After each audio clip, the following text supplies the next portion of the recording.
ಎಲ್ರಿಗೂ ನಮಸ್ಕಾರ. ಒಂದು ಕುತೂಹಲಕಾರಿ ಪ್ರಶ್ನೆಯೊಂದಿಗೆ ಶುರು ಮಾಡೋಣ. ಇಬ್ರು ಪುರುಷ ದೇವತೆಗಳಿಗೆ ಒಬ್ಬ ಮಗ ಹುಟ್ಟೋಕ್ ಸಾಧ್ಯನಾ? ಕೇಳೋದಕ್ಕೆ ವಿಚಿತ್ರ ಅನಿಸ್ಬೋದು ಅಲ್ವಾ? ಆದರೆ ಹಿಂದೂ ಪುರಾಣದ ಅತ್ಯಂತ ಅದ್ಭುತ ಕಥೆಗಳಲ್ಲಿ ಒಂದಾದ ಅಯ್ಯಪ್ಪ ಸ್ವಾಮಿಯ ಇತಿಹಾಸ ಇದೇ ಪ್ರಶ್ನೆ ಸುತ್ತ ಹೆಣೆದುಕೊಂಡಿದೆ. ಬನ್ನಿ ಈ ದಿವ್ಯ ರಹಸ್ಯವನ್ನ ಒಟ್ಟಿಗೆ ಬಿಡಿಸೋಣ. ನೋಡಿ, ಈ ಪ್ರಶ್ನೆನೇ ಇಡೀ ಕಥೆಯ ಹೃದಯ. ಹರಿ ಅಂದ್ರೆ ಸಾಕ್ಷಾತ್ ಮಹಾವಿಷ್ಣು ಮತ್ತು ಹರ ಅಂದ್ರೆ ಮಹಾದೇವ ಶಿವ, ಇವರಿಬ್ಬರಿಗೂ ಮಗನಿದ್ದಾನೆಯಾ? ಹೌದು, ಇದಕ್ಕುತ್ತರ ಇದೆ. ಮತ್ತೆ ಆ ಉತ್ತರ ನಿಮ್ಮನ್ನ ಒಂದು ಅದ್ಭುತವಾದ, ಅಷ್ಟೇ ವಿಶಿಷ್ಟವಾದ ದೈವಿಕ ಸಂಗಮದ ಕಥೆಯೊಳಗೆ ಕರ್ಕೊಂಡೋಗುತ್ತೆ. ಹೌದು, ಆ ಪ್ರಶ್ನೆಗೆ ಉತ್ತರ ಖಂಡಿತ ಇದೆ. ಮತ್ತೆ ಆ ಮಗನ ಜನನದ ಕಥೆ ಇದೆಯಲ್ಲ, ಅದು ನಮ್ಮ ಪುರಾಣಗಳಲ್ಲೇ ಒಂದು ಅತ್ಯಂತ ವಿಶೇಷವಾದ ಅಪರೂಪದ ಘಟನೆ. ಇದು ಕೇವಲ ಒಂದು ಜನನವಲ್ಲ, ಇದು ಎರಡು ಮಹಾನ್ ದೈವೀ ಶಕ್ತಿಗಳು ಒಂದಾಗೋ ಕಥೆ. ಅಯ್ಯಪ್ಪ ಸ್ವಾಮಿಯನ್ನ ಹರಿಹರ ಪುತ್ರ ಅಂತಾನೆ ಕರೆಯೋದು. ಅಂದ್ರೆ ಹರಿಯ ಮತ್ತು ಹರನ ಮಗ. ಯೋಚನೆ ಮಾಡಿ, ಇದು ಸುಮ್ಮನೆ ಒಂದು ಹೆಸರಲ್ಲ, ಇದು ಅವರ ಮೂಲವನ್ನೇ ಸಾರಿ ಹೇಳುವ ಒಂದು ಬಿರುದು. ಇಡೀ ಪುರಾಣದಲ್ಲೇ ಈ ಥರದ ಒಂದು ದೈವಿಕ ಜನನದ ಉದಾಹರಣೆ ಇನ್ನೊಂದಿಲ್ಲ, ಅಷ್ಟು ವಿಶಿಷ್ಟ. ಹಾಗಾದ್ರೆ ಇದೆಲ್ಲ ಶುರುವಾಗಿದ್ದು ಹೇಗೆ? ವಿಷ್ಣುವು ಮೋಹಿನಿ ಅನ್ನೋ ದಿವ್ಯ ಸೌಂದರ್ಯವತಿಯ ರೂಪವನ್ನ ತಾಳಿದಾಗ.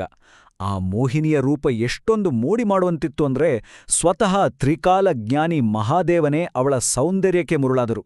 ಈ ಒಂದು ದೈವಿ ಆಕರ್ಷಣೆಯೇ ಮುಂದೆ ಒಂದು ಅದ್ಭುತಕ್ಕೆ ನಾಂದಿ ಹಾಡಿತು. ಆ ದೈವಿಕ ಸಂಯೋಗದ ಫಲವೇ ಅಯ್ಯಪ್ಪ. ಅವರಿಗೆ ಇನ್ನೊಂದು ಹೆಸರೂ ಇದೆ, ಧರ್ಮಶಾಸ್ತ್ರ. ಅಂದ್ರೆ ಧರ್ಮದ ದಾರಿಯನ್ನ, ಅದರ ನಿಯಮಗಳನ್ನ ಜಗತ್ತಿಗೆ ಬೋಧಿಸುವನು ಅಂತ. ಅವರ ಜನನ ಸುಮ್ಮನೆ ಆಗಿದ್ದಲ್ಲ, ಅದಕ್ಕೊಂದು ಮಹತ್ತರವಾದ ಉದ್ದೇಶವಿತ್ತು. ಅದೇ ಲೋಕದಲ್ಲಿ ಧರ್ಮವನ್ನ ಮತ್ತೆ ಸ್ಥಾಪಿಸೋದು. ಆ ಕಾಲದಲ್ಲಿ ಇಡೀ ಜಗತ್ತು ಮಹಿಷಿ ಅನ್ನೋ ರಾಕ್ಷಸಿಯ ಅಟ್ಟಹಾಸದಿಂದ ತತ್ತರಿಸಿ ಹೋಗಿತ್ತು. ಅವಳನ್ನ ಯಾರಿಂದಲೂ ಸೋಲ್ಸೋಕಾಗ್ತಿರ್ಲಿಲ್ಲ. ಯಾಕಂದ್ರೆ ಅವಳಿಗೆ ಬ್ರಹ್ಮನಿಂದ ಒಂದು ವಿಚಿತ್ರವಾದ ವರ ಸಿಕ್ಕಿತ್ತು. ಏನಂದ್ರೆ, ಹರಿ ಮತ್ತು ಹರ ಇಬ್ರಿಗೂ ಹುಟ್ಟಿದ ಮಗನಿಂದ ಮಾತ್ರ ನಿನಗೆ ಸಾವು ಅಂತ. ಹಾಗಾಗಿ ಅಯ್ಯಪ್ಪನ ಜನನ ಅನ್ನೋದು ಇಡೀ ಜಗತ್ತಿನ ಪಾಲಿಗೆ ಒಂದು ಹೊಸ ಭರವಸೆಯ ಕಿರಣವಾಗಿತ್ತು. ಆದರೆ ತನ್ನ ದೈವಿಕ ಉದ್ದೇಶವನ್ನ ಪೂರೈಸುವುದಕ್ಕೂ ಮುನ್ನ ಆ ದಿವ್ಯ ಬಾಲಕ ಭೂಮಿಯ ಮೇಲೆ ಒಬ್ಬ ಮನುಷ್ಯನಾಗಿ ಬೆಳೆಯಬೇಕಿತ್ತು. ಅವರ ಬಾಲ್ಯದ ಕಥೆ ಕೂಡ ಅವರ ಜನನದಷ್ಟೇ ಅದ್ಭುತವಾಗಿದೆ. ಕೇಳಿ. ಕೇರಳದ ಪಂಪಾ ನದೀ ತೀರ, ಅಲ್ಲಿನ ಪಂದಳ ರಾಜ್ಯದ ರಾಜ ರಾಜಶೇಖರ. ಅವರಿಗೆ ಮಕ್ಕಳಿಲ್ಲ ಅಂತ ದೊಡ್ಡ ಕೊರಗಿತ್ತು. ಅಂಥ ರಾಜನಿಗೆ ಕಾಡಿನಲ್ಲಿ ಒಂದು ಪುಟ್ಟ ಮಗು ಸಿಗುತ್ತೆ.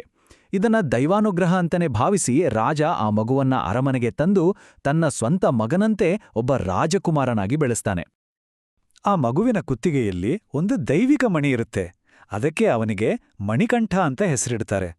ಅವನು ಬೆಳೆಯುತ್ತಾ ಬೆಳೆಯುತ್ತಾ ಅವನ ಜ್ಞಾನ, ಯುದ್ಧಕಲೆಗಳಲ್ಲಿನ ಪ್ರಾವೀಣ್ಯತೆ, ಪ್ರಾಣಿಗಳ ಮೇಲಿನ ಕರುಣೆ ಎಲ್ಲವೂ ಜನರನ್ನ ಬೆರಗುಗೊಳಿಸುತ್ತೆ. ಈತ ಸಾಮಾನ್ಯ ಬಾಲಕನಲ್ಲ ಅನ್ನೋದು ಎಲ್ಲರಿಗೂ ಬೇಗನೆ ಗೊತ್ತಾಗುತ್ತೆ. ಮಣಿಕಂಠ ಬೆಳೆದು ದೊಡ್ಡವನಾದಂತೆ ಅವನು ಹುಟ್ಟಿದ ಉದ್ದೇಶವನ್ನ ಪೂರೈಸುವ ಸಮಯ ಹತ್ರ ಬರ್ತಾಯಿತ್ತು. ಕೇವಲ 12 ವರ್ಷ ವಯಸ್ಸು. ಆ ಎಳೆ ವಯಸ್ಸಿನಲ್ಲೇ ರಾಜ್ಕುಮಾರ ಮಣಿಕಂಠ ಇಡೀ ಜಗತ್ತನ್ನೇ ಗಡಗಡ ನಡುಗಿಸ್ತಿದ್ದ ಆ ಮಹಿಷಿಯನ್ನ ಎದುರಿಸೋಕ್ ನಿಂತ. ಇದು ಇಬ್ರ ನಡುವಿನ ಯುದ್ಧ ಅಷ್ಟೇ ಆಗಿರಲಿಲ್ಲ, ಇದು ಧರ್ಮ ಮತ್ತು ಅಧರ್ಮದ ನಡುವಿನ ಒಂದು ದೊಡ್ಡ ಸಂಘರ್ಷವಾಗಿತ್ತು. ನಡೆದಿದ್ದು ಒಂದು ಘೋರ ಯುದ್ಧ. ಆ ಯುದ್ಧದ ಕೊನೆಗೆ ಅಯ್ಯಪ್ಪ ಮಹಿಷಿಯನ್ನ ಸಂಹರಿಸಿ ಬ್ರಹ್ಮನ ವರವಾಣಿಯನ್ನ ನಿಜ ಮಾಡಿದ್ರು. ಆ ಮೂಲಕ ಭೂಮಿಗೆ ಮತ್ತೆ ಶಾಂತಿ ಸಿಕ್ತು. ಜನರೆಲ್ಲ ಅವನನ್ನ ತಮ್ಮ ರಕ್ಷಕ ಅಂತ ಹಾಡಿ ಹೊಗಳಿದ್ರು. ಆದರೆ ಕತೆ ಇಲ್ಲಿಗೆ ಮುಗಿಲಿಲ್ಲ. ಅಯ್ಯಪ್ಪನ ಶ್ರೇಷ್ಠತೆ ಇರೋದೇ ಇಲ್ಲಿ. ತನ್ನನ್ನ ಕೊಲ್ಲಲು ಬಂದ ಶತ್ರುವನ್ನು ಅವಳು ಸುಮ್ಮನೆ ನಾಶ ಮಾಡಲಿಲ್ಲ. ಬದಲಿಗೆ ಅವಳ ಮೇಲೂ ಕರುಣೆ ತೋರಿದ್ರು. ಆಕೆಗೆ ಮೋಕ್ಷ ಕೊಟ್ಟು ತನ್ನ ದೇವಸ್ಥಾನದ ಪಕ್ಕದಲ್ಲೇ ಒಂದು ಸ್ಥಾನವನ್ನೂ ಕೊಟ್ರು. ಇದು ಅವರ ನ್ಯಾಯಪ್ರಜ್ಞೆ ಮತ್ತು ಅಪಾರ ಕರುಣೆಗೆ ಸಾಕ್ಷಿ. ತಾನು ಹುಟ್ಟಿದ ಮುಖ್ಯ ಉದ್ದೇಶ ಪೂರ್ಣಗೊಂಡ ನಂತರ ಅಯ್ಯಪ್ಪ ತನಗಾಗಿ ಒಂದು ಶಾಶ್ವತವಾದ ನೆಲೆಯನ್ನ ಆರಿಸ್ಕೊಳ್ತಾರೆ. ಭೂಮಿಯ ಮೇಲಿನ ತನ್ನೆಲ್ಲ ಕರ್ತವ್ಯಗಳನ್ನು ಮುಗಿಸಿ ಅಯ್ಯಪ್ಪ ಶಬರಿಮಲೆ ಬೆಟ್ಟವನ್ನೇರಿ ಅಲ್ಲಿ ಧ್ಯಾನದಲ್ಲಿ ಲೀನರಾದ್ರು. ಯೋಗಮುದ್ರೆಯಲ್ಲಿ ಕುಳಿತು ಇಡೀ ಜಗತ್ತಿನ ಒಳಿತಿಗಾಗಿ ತಪಸ್ಸು ಮಾಡ್ತಾ ತನ್ನನ್ನ ನೋಡಲು ಬರುವ ಭಕ್ತರಿಗಾಗಿ ಅಲ್ಲೇ ಶಾಶ್ವತವಾಗಿ ನೆಲೆಸಿದರು. ಶಬರಿಮಲೆ ದೇವಸ್ಥಾನ ತಲುಪಬೇಕಂದ್ರೆ 18 ಪವಿತ್ರ ಮೆಟ್ಟಿಲುಗಳನ್ನ ಹತ್ತಿ ಹೋಗ್ಬೇಕು. ಇವು ಸುಮ್ಮನೆ ಕಲ್ಲಿನ ಮೆಟ್ಟಿಲುಗಳಲ್ಲ, ಪ್ರತಿಯೊಂದು ಮೆಟ್ಟಿಗೂ ಒಂದೊಂದು ಅರ್ಥವಿದೆ. ಇವು ನಮ್ಮೊಳಗಿನ 5 ಇಂದ್ರಿಯಗಳು, 8 ಕೆಟ್ಟ ಗುಣಗಳು ಮತ್ತು 3 ಪ್ರಕೃತಿ ಗುಣಗಳನ್ನು ನಿಯಂತ್ರಿಸುವುದರ ಸಂಕೇತ. ಅಂದ್ರೆ ಈ 18 ಮೆಟ್ಟಿಲು ಹತ್ತುವುದು ಅಂದ್ರೆ ನಮ್ಮನ್ನ ನಾವೇ ಶುದ್ಧಿ ಮಾಡಿಕೊಂಡು ದೇವರ ಹತ್ರ ಹೋಗುವುದು ಅಂತ ಅರ್ಥ. ಪ್ರತಿ ವರ್ಷ ಮಕರ ಸಂಕ್ರಾಂತಿಯ ದಿನ ಶಬರಿಮಲೆಯಲ್ಲಿ ಒಂದು ಅದ್ಭುತ ನಡೆಯುತ್ತೆ. ಲಕ್ಷಾಂತರ ಭಕ್ತರ ಸಮ್ಮುಖದಲ್ಲಿ ಆಕಾಶದಲ್ಲಿ ಮಕರ ಜ್ಯೋತಿಯನ್ನು ಒಂದು ದಿವ್ಯವಾದ ಬೆಳಕು ಕಾಣಿಸ್ಕೊಡುತ್ತೆ. ಇದು ಸಾಕ್ಷಾತ್ ಅಯ್ಯಪ್ಪ ಸ್ವಾಮಿಯೇ ದರ್ಶನ ಕೊಟ್ಟು ಆಶೀರ್ವಾದ ಮಾಡಿದಾಗೆ ಅಂತ ಭಕ್ತರು ನಂಬ್ತಾರೆ.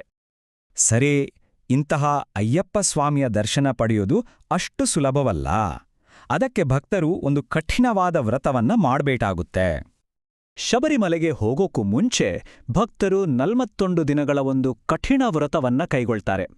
ಈ ವ್ರತದ ಸಮಯದಲ್ಲಿ ಮಾಲೆ ಹಾಕಿಕೊಂಡು ಬ್ರಹ್ಮಚರ್ಯ ಪಾಲನೆ, ಸರಳವಾದ ಜೀವನ, ಹೀಗೆ ಹಲವಾರು ನಿಯಮಗಳಿರುತ್ತೆ. ಇದರ ಉದ್ದೇಶ ಕೇವಲ ದೇಹವನ್ನ ಶುದ್ಧವಾಗಿಡೋದಲ್ಲ, ಮನಸ್ಸನ್ನೂ ಕೂಡ. ಅಹಂಕಾರವನ್ನ ಬಿಟ್ಟು ಎಲ್ಲರನ್ನೂ ಸ್ವಾಮಿ ಅಂತ ನೋಡೋದನ್ನ ಕಲಿಯೋದು. ಸ್ವಾಮಿ ಶರಣಂ ಅಯ್ಯಪ್ಪ ಅನ್ನೋ ಮಂತ್ರವೇ ಅವರ ಉಸಿರಾಗುತ್ತೆ. ಅಯ್ಯಪ್ಪ ಸ್ವಾಮಿಯ ಬೋಧನೆಗಳು ತುಂಬಾನೇ ಸರಳ ಮತ್ತು ಎಲ್ಲರಿಗೂ ಅನ್ವಯವಾಗುವಂಥವು. ಧರ್ಮದ ದಾರಿಯಲ್ಲಿ ನಡಿ, ಯಾವುದೇ ಪ್ರತಿಫಲ ಅಪೇಕ್ಷಿಸದೆ ನಿನ್ನ ಕೆಲ್ಸ ಮಾಡು, ಸತ್ಯವನ್ನೇ ನಂಬು. ಇವೇ ಆ ತತ್ವಗಳು. ಇದು ಬರಿಯ ಒಂದು ಧಾರ್ಮಿಕ ಆಚರಣೆಗಿಂತ ಹೆಚ್ಚಾಗಿ ಇದೊಂದು ಜೀವನ ಶೈಲಿ. ಈ ಇಡೀ ಶಬರಿಮಲೆಯ ಯಾತ್ರೆ ಇದೆಯಲ್ಲ, ಇದು ನಮ್ಮ ಹಿಂದೂ ತತ್ವಶಾಸ್ತ್ರದ ಒಂದು ಅತ್ಯಂತ ಗಹನವಾದ ಸಿದ್ಧಾಂತವನ್ನ ಪ್ರತಿನಿಧಿಸುತ್ತೆ. ಅದೇ ತತ್ವಂ ಅಸಿ. ಹಾಗಂದ್ರೆ ಏನು? ತತ್ವಂ ಅಸಿ ಸಂಸ್ಕೃತದಲ್ಲಿ ಇದರರ್ಥ ನೀನೇ ಅದು ಅಂತ. ಅಂದ್ರೆ ನಾವು ಯಾವ ದೇವರನ್ನು ಹುಡುಕೊಂಡು ಬೆಟ್ಟ ಹತ್ತಿವ್ಯೋ ಆ ದೈವತ್ವ ಬೇರೆ ಎಲ್ಲೂ ಇಲ್ಲ, ಅದು ನಮ್ಮ ಒಳಗೇನೇ ಇದೆ ಅಂತ. ಹಾಗಾಗಿ ಶಬರಿಮಲೆ ಯಾತ್ರೆ ಅಂದ್ರೆ ಕೇವಲ ದೇವರ ದರ್ಶನ ಮಾಡೋದಲ್ಲ, ಅದು ನಮ್ಮೊಳಗಿನ ದೇವರನ್ನು ಹುಡುಕುವ ಒಂದು ಆಧ್ಯಾತ್ಮಿಕ ಪಯಣ. ಒಟ್ನಲ್ಲಿ ಹೇಳದಾಟೆ, ಅಯ್ಯಪ್ಪ ಸ್ವಾಮಿಯ ಕಥೆ ಕೇವಲ ಒಂದು ಪೌರಾಣಿಕ ಘಟನೆಯಲ್ಲ. ಇದು ಹರಿಹರರ ಮಗನಾಗಿ ಹುಟ್ಟಿ ದುಷ್ಟಶಕ್ತಿಯನ್ನ ಸಂಹರಿಸಿ ಶಬರಿಮಲೆಯಲ್ಲಿ ನೆಲೆನಿಂತು ಕೋಟ್ಯಾಂತರ ಭಕ್ತರಿಗೆ ಆತ್ಮಶುದ್ಧಿಯ ಮತ್ತು ಆತ್ಮಸಾಕ್ಷಾತ್ಕಾರದ ದಾರಿಯನ್ನ ತೋರಿಸಿಕೊಟ್ಟ ಒಂದು ಪರಿಪೂರ್ಣ ಕಥೆ. ಕೊನೆಯದಾಗಿ ಈ ಇಡೀ ಕಥೆ ನಮ್ಮ ಮುಂದೆ ಒಂದು ದೊಡ್ಡ ಪ್ರಶ್ನೆಯನ್ನ ಇಡುತ್ತೆ. ತತ್ವಂ ಅಸಿ ಅಂದ್ರೆ ದೈವತ್ವ ನಿನ್ನೊಳಗೇ ಇದೆ ಅಂತಾಯ್ತು. ಸರಿ, ಹಾಗಾದ್ರೆ ಇವತ್ತಿನ ಈ ವೇಗದ ಗದ್ದಲದ ಜಗತ್ತಿನಲ್ಲಿ ನಾವು ನಮ್ಮೊಳಗಿನ ಆ ದೈವಿಕ ಅಂಶವನ್ನ, ಆ ಶಾಂತಿಯನ್ನ ಕಂಡುಕೊಳ್ಳೋದು ಹೇಗೆ? ಇದನ್ನ ಹೇಗೆ ನಮ್ಮ ಜೀವನಕ್ಕೆ ಅಳವಡಿಸಿಕೊಳ್ಳಬಹುದು? ಸ್ವಲ್ಪ ಯೋಚನೆ ಮಾಡಿ. ಮುಂದಿನ ವಿಶ್ಲೇಷಣೆಯಲ್ಲಿ ಮತ್ತೆ ಸಿಗೋಣ.